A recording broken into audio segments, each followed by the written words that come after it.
Good day mga ka-sports natin dyan. PVL Reinforced Conference schedule ng Creamline Cool Smashers narito na. Wala man ngayon si G Amazing pagdating nga sa Creamline Cool Smashers. Sure tayo na kayang-kaya naman tong depensahan ng mga naiwan na mga players. Matatandaan nga natin na wala naman si G noon na nag-champion ang nasabi nating Creamline Cool Smashers sa Reinforced Conference.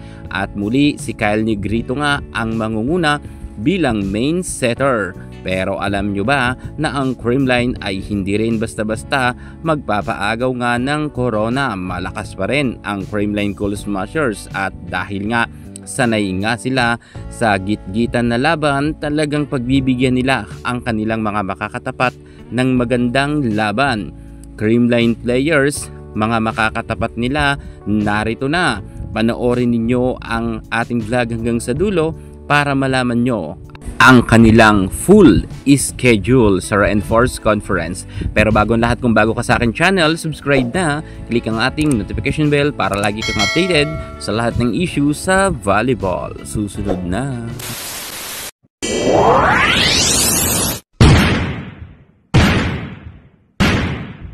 PVL Reinforced Conference Creamline Cool Smashers final schedule sa prelims narito na.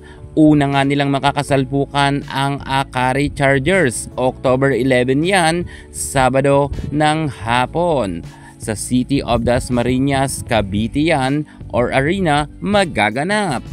Magandang laban to. Akari Chargers papalag kaya sa Creamline, at pagkatapos naman nito mga ka-sports natin dyan, makakaharap naman ng Creamline Cool Smashers ang isa sa mga malakas na team, walang iba kundi ang Petrogas Angels.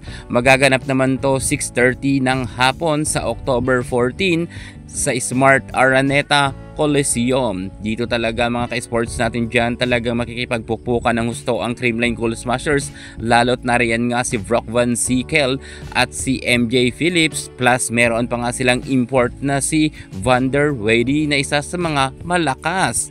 Talagang dito ay magaganap nga ang salpukan na malala.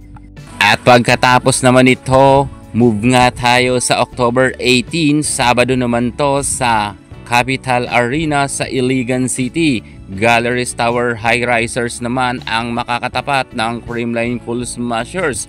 Huwag natin maliitin ang Galleries dahil malakas rin ang kanilang import. Pero syempre, hindi pa naman ganoon ka-solid ang Galleries Tower. Kung kaya dito, baka nga ang Creamline Cool Smashers ay manalo. Dahil ang Creamline ay kilala naman natin na defending champion at malakas sila.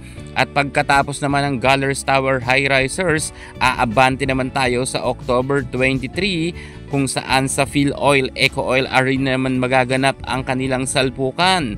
6:30 yan ng hapon na. Zeus Coffee ang makakalaban naman ng Creamline. Malakas rin ang Zeus Coffee at kahit bagong team, pero talagang nakikipagsabayan nga sila sa angking kagalingan pagdating nga sa Creamline Cool Smashers. Papalag dito ang Zeus Coffee, pero syempre hindi dito magpapadaig ang kupunan nila Alaysa Valdez, Michelle Gumabaw at Carlos Bea de Leon. Ikalimang team naman na makakaharap ng Creamline Cool Smashers, walang iba kundi ang Cherry Tigo. 6:30 yan ng hapon sa October 28 sa Phil Oil Eco Oil Arena nga yan magaganap. Kilala naman natin na ang Cherry Tigo ay pumapalag na nga pagdating nga sa kanilang laban, kung saan nga noon nga ay tinalo nila ang Creamline Cool Smashers. Pero syempre alam natin na ibang labanan na to dahil meron ngang import.